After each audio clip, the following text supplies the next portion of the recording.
Hello guys, today we are starting our chapter number 3. The name of the chapter is the Art Dams, the Temple of Modern India. And this lesson is written by the Arundhati Roy. In the 15 years since independence after Nehru's famous dams are the temples of the modern Indian speech, one he grew to regret in his own lifetime. His foot soldiers threw themselves into the business of the building dams with unnatural fervor. Dams building grew. स्वतंत्र से लेकर 50 वर्षों के दौरान नेहरू के उस प्रसिद्ध भाषण के बाद मतलब कि जो डैम्स थे उनको मतलब मंदिर में कन्वर्ट करना चाह रहे थे।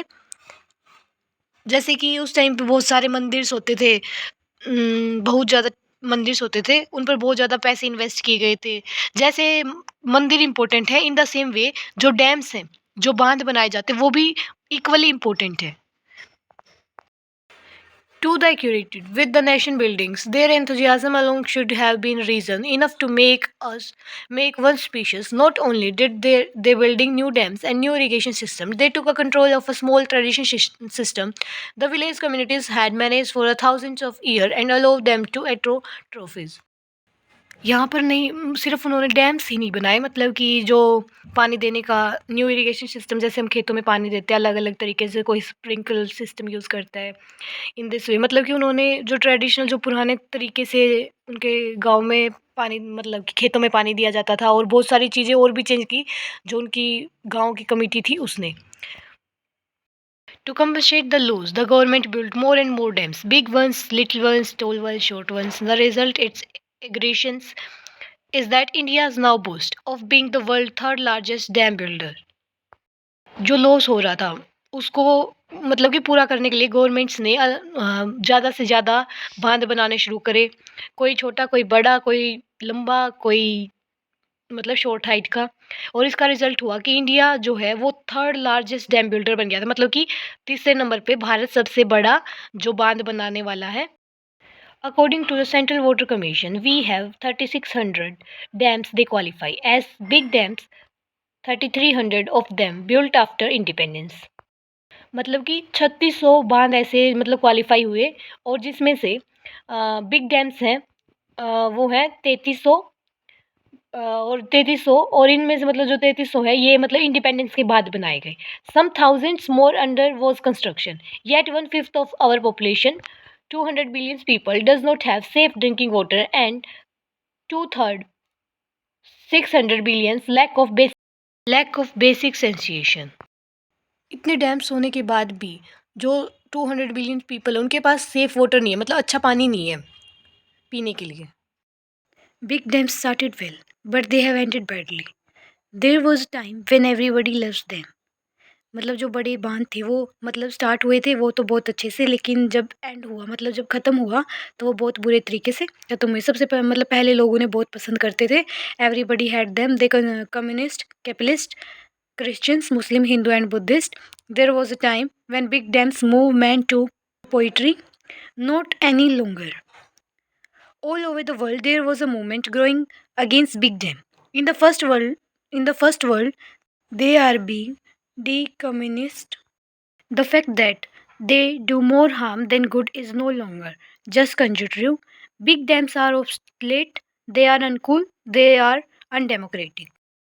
ऐसा टाइम था जब सब लोग उनसे प्यार किया करते थे, चाहे कोई हिंदू हो, मुस्लिम हो, बुद्धा हो, ईसाई हो, सब धर्म के लोग उन्हें भी मतलब बहुत पसंद करते थे कि डैम्स को। कुछ लोग उन पर पोइट्री मतलब कविताएँ लिखने लगे थे, लेकिन आज ऐसा टाइम है कि कोई उन्हें पसंद नहीं करता है और सब उनके अगेंस्ट है, सब उनका विरोध कर रहे हैं, लोगों ने आंदोलन करना शुरू कर दिया। They are a government's way of accumulating authorities, deciding who will get how much water, who will grow what and where. They are a brazen meaning of taking water, land and irrigation away from the poor and gifted it to the rich. The surveyor displays huge population of people, leaving them homeless and destitute. Ecological, there are in the doghouse. They lay the earth to waste. They cause flood, waterlogging, sanities. They separate disease. There is a mounting evidence that leak big dams to earthquake. वे लोगों को मतलब बेसहारा बेघर बनाते हैं, मतलब बहुत सारी चीज़ों को नुकसान पहुँचा रहे हैं। जहाँ पर पानी इकट्ठा होगा वहाँ पर लोगों को मतलब कि बीमारियाँ होंगी। फ्लड आ रही है मतलब कि पानी बहुत ज़्यादा जगह भर रहा है, ठीक है? भूकंप आने के चांसेस बहुत ज़्यादा बढ़ जाते हैं। तो इसलिए मतलब इस तरीके से लोग अपने बता रहे हैं व्यूज़ की जो बिग डैम्स हैं उनसे क्या-क्या उन्हें नुकसान हो रहा है। मतलब सरकार बोल देती है कि यहाँ पर हम बिग डैम्स बनाएँगे मतलब बाँध बनाएँगे, तो जो लोग वहाँ पर रह रहे हैं, उनको वहाँ से उठा दिया जाता है क्योंकि वो गरीब होते हैं, उनके पास कोई पावर नहीं होती, पैसा नहीं होता, तो उनको अपनी जो लाइफ़ है वो कहीं और जगह जाके शुरू करनी पड़ती है। उन्हें बिल्कुल घर वगैरह उनका छीन लिया जाता है। Big dams haven't really lived up to their roles as the monuments of the modern civilization, emblems of the man academic, our nature. Monuments are supposed to be timeless, but dams have an all too finite lifetime. They last only as long as it takes a nature to fill them with a slit. It is a common knowledge now that big dams do the opposite of what their publicity people says they do. The local pain for the national gain myth has been born wide open. मानव की प्रगति पर प्रधानता के सूची चिन्हों वाली अपनी भूमिका पर पूरे नहीं उतरते, हमेशा कायम रहने वाली चीज़ें मानी जाती है, किंतु बांधों को बहुत ही सीमित जीवन काल होता है। वे केवल उतनी देर ही रहते हैं जितनी देर की प्रकृति उन्हें गेद में भर देने के लिए जाती है। अब यह साधारण ज्ञान की बातें ही रह गई। बड़े बड़े डैम विपत्ति करते हैं, उन्हें विज्ञापन करने वाले लोग कहते हैं कि वे करते हैं राष्ट्रीय लाभ के लिए। मतलब कि सब लोग इनका विरोध ही कर रहे हैं, सिर्फ़ वही लोग जो गवर्नमेंट के लोग हैं, वही सिर्फ़ ये विज्ञापन करते हैं कि हाँ, डैम्स बहुत अच्छे हैं। For all these reasons, the dam buildings industries in the first world is in the trouble and out of work. So it is export to the third world in the name of the development aid along with their own waste, like old weapons, superannuated aircraft carriers and banned pesticides. इन सभी कारणों में मतलब धनी राष्ट्रों को बांध बनाने का धंधा मुसीबत है, मतलब मुसीबत में है और उन्हें कोई काम नहीं मिल रहा है, तो इसलिए मतलब वो इनका डैम्स का विकास कर रहे हैं। ये मैंने आपके लिए लिखा है, इस चैप्टर्स के मेन पॉइंट है, मैं आपको एक्सप्लेन कर देती हूँ कि मैंने क्या लिखा है। The title of chapter is a speech bye Jawaharlal Nehru. जो ये चैप्टर है, ये जो जवाहरलाल नेहरू ने स्पीच दी थी, वहाँ से लिया गया है। As a temple monuments of the Indian ancient Indian in the same way the dams would be the monument of the modern India. But he proved wrong. जो मतलब जो जवाहरलाल नेहरू ने स्पीच दी है, उसको ये रॉन्ग बता रहा है, मतलब प्रूव सही नहीं बता रहा है। There there was a time when everybody loves in India. मतलब कि एक ऐसा टाइम था जब जो डैम्स बनते थे, जो डैम्स थे, उनसे लोग बहुत ज़्यादा प्यार करते थे। लेकिन the fact is that they do more harm them. मतलब कि अ, जितना लोग उसे प्यार करते थे, बाद में जो सच्चाई थी ना, जो फैक्ट था, वो ये था कि जो वो उन्हें बहुत ज़्यादा नुकसान पहुँचा रहे हैं। जैसे कि जो डैम्स होते हैं, उनकी वजह से फ्लड आ रही है, अर्थक्वेक हो रहा है, ये सारी चीज़ें, मतलब बहुत सारी डिज़ीज़ भी बंदों को फेस करनी है। तो मतलब ये इसलिए बता रहे हैं। प्रॉब्लम्स क्या आ रही थी बिग डैम्स में, जो मैंने आपको बताया।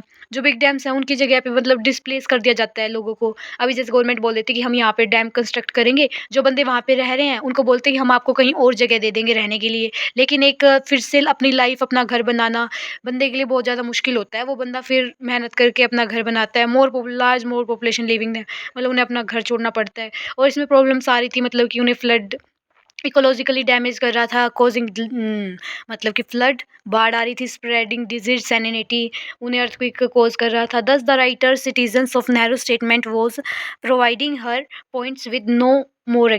मेन तो जो पूछे जाते हैं, एक तो वो कि भई क्या-क्या चीज़ें से मतलब प्रॉब्लम फेस कर रहा है, यही है। उसमें आप बता दोगे कि लोगों को अपना घर छोड़ना पड़ता है और उन्हें बहुत सारी डिज़ीज़ का सामना करना पड़ता है। इन्हें आप पॉइंट्स को बना-बना के लिखना, पॉइंट, पॉइंट, पॉइंट, पॉइंट करके। ओके, आप ये देख लेना, जो मैंने लिखा है इसको आप थोड़ा डिटेल में लिख देना। जो मेन है बस यही है इस चैप्टर में। अगर आपको मेरी वीडियो अच्छी लगी हो तो please like, share and subscribe करना ना भूलें और बेल आइकन को प्रेस कर देना, क्योंकि जो भी न्यू नोटिफिकेशन आएगी वो आप तक पहुँचे और आप अच्छे से करो। मैं भी आपको पूरा जो इंग्लिश का सिलेबस है मैं पूरा कंप्लीट करवाने वाली हूँ।